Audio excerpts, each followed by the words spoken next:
Titignan nyo, kasaysa siya ng braso ko. Itaas ang paa at ibuka ang mga legs kung tamad din kayo magpalit ng panty at ganito na ang itsurahan ng mga panty ninyo. Sabi ko, guilty talaga ang babaeng ito kasi tignan nyo naman yung panty ko na yan. Grabe, ang ganda nito nung una, pero syempre sa katagalan, ilang years na sila, nanghihingi na talaga sila ng kapalit. Kaya hindi na para laspagin pa ang malaspag na.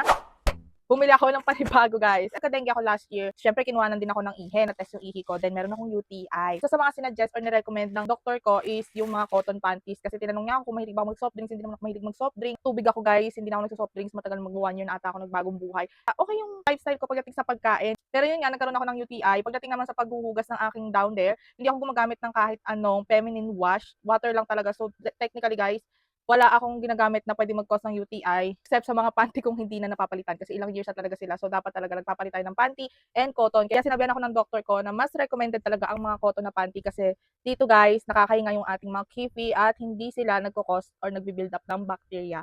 And ito yung nabili kong panty dito. Pure cotton siya, mga mi. Ang ganda ng tela niya, in fairness. Sa paghawak mo pa lang, alam mong hindi siya uncomfy kapag sinuot mo na. So, 100 plus ko lang ito nabili. 6 pieces na siya. Or 6, yeah. Iba't ibang kulay, cotton panties. Kaya kung kayo, hindi pa rin kayo nagpapalit ng mga panties nyo dyan, hinahayaan nyo pa rin mag-bacon yan at magbutas-butas, it's your time na magpalit na kasi this is so affordable lang. Kaysa naman magkasakit pa kayo, magkaroon kayo ng mga infections, mura lang siya, mga mi. Tingnan nyo naman, ang ganda ng quality, ang lambot.